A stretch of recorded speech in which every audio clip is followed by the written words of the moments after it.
नमस्कार मंडळी, सर्वांचं शासन निर्णय या चॅनलवरती सहर्ष स्वागत.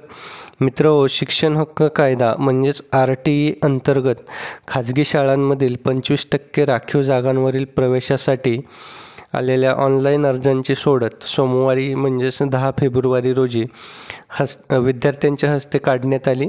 राज्यातील एकूण 8,863 शाळांमध्ये एकूण 1,09,111 जागांसाठी 3,05,159 विद्यार्थ्यांचे अर्ज आलेले होते. ही सोडत सोमवारी काढण्यात आलेली आहे. प्राथमिक शिक्षण विभागामार्फत ऑनलाईन सोडत जाहीर झालेली असली तरीसुद्धा पालकांना मात्र प्रवेशाच्या निवड यादीसाठी शनिवारपर्यंत म्हणजेच 15 फेब्रुवारीपर्यंत वाट बघावी लागणार आहे. बालकांचा मोफत व सक्तीच्या शिक्षणाचा अधिनियम 2009 RTE नुसार खाजगी शाळांमधील 25% राखीव जागांवरील प्रवेशाची ऑनलाईन सोडत सोमवारी जाहीर करण्यात आली. महाराष्ट्र राज्य शैक्षणिक संशोधन व प्रशिक्षण परिषदेच्या म्हणजेच SCERT सभागृहात नवीन मराठी शाळेतील विद्यार्थ्यांच्या हस्ते आणि मान्यवरांच्या उपस्थितीत चिठ्ठ्या काढून ही सोडत काढण्यात आली. यावेळी आपल्या राज्याचे शिक्षण आयुक्त उपस्थित होते.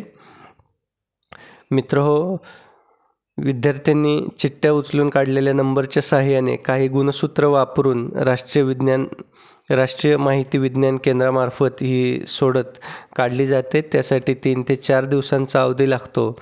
साधारणतः 14 फेब्रुवारी ते 15 फेब्रुवारी या दरम्यान हे तांत्रिक काम पूर्ण होईल आणि त्यानंतर येत्या शनिवारपासून म्हणजेच 15 फेब्रुवारीपासून निवड यादीत असलेल्या विद्यार्थ्यांच्या पालकांना प्रवेशाबाबतचे संदेश म्हणजेच मेसेज अर्जात नोंद केलेल्या मोबाईल नंबरवरती पाठवण्याची प्रक्रिया सुरू करण्यात येईल.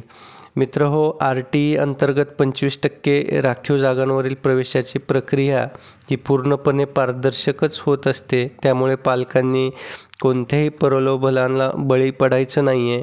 RTE 25% अंतर्गत राखीव जागांवर प्रवेश देतो असं कोणत्याही एजंटने सांगितलं तर त्याची तक्रार त्वरित संबंधित शिक्षणाधिकाऱ्यांकडे करा, कारण शासनामार्फत त्यांच्यावरती कठोर कारवाई करण्यात येणार आहे.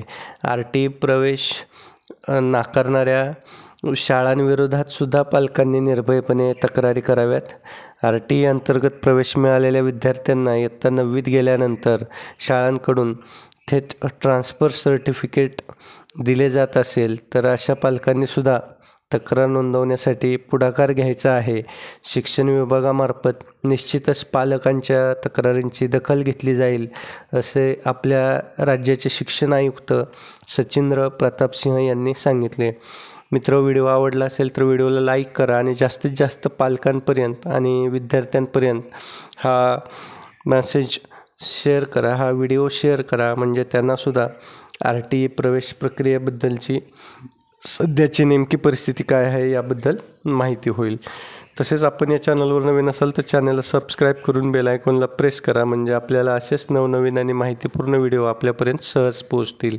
धन्यवाद.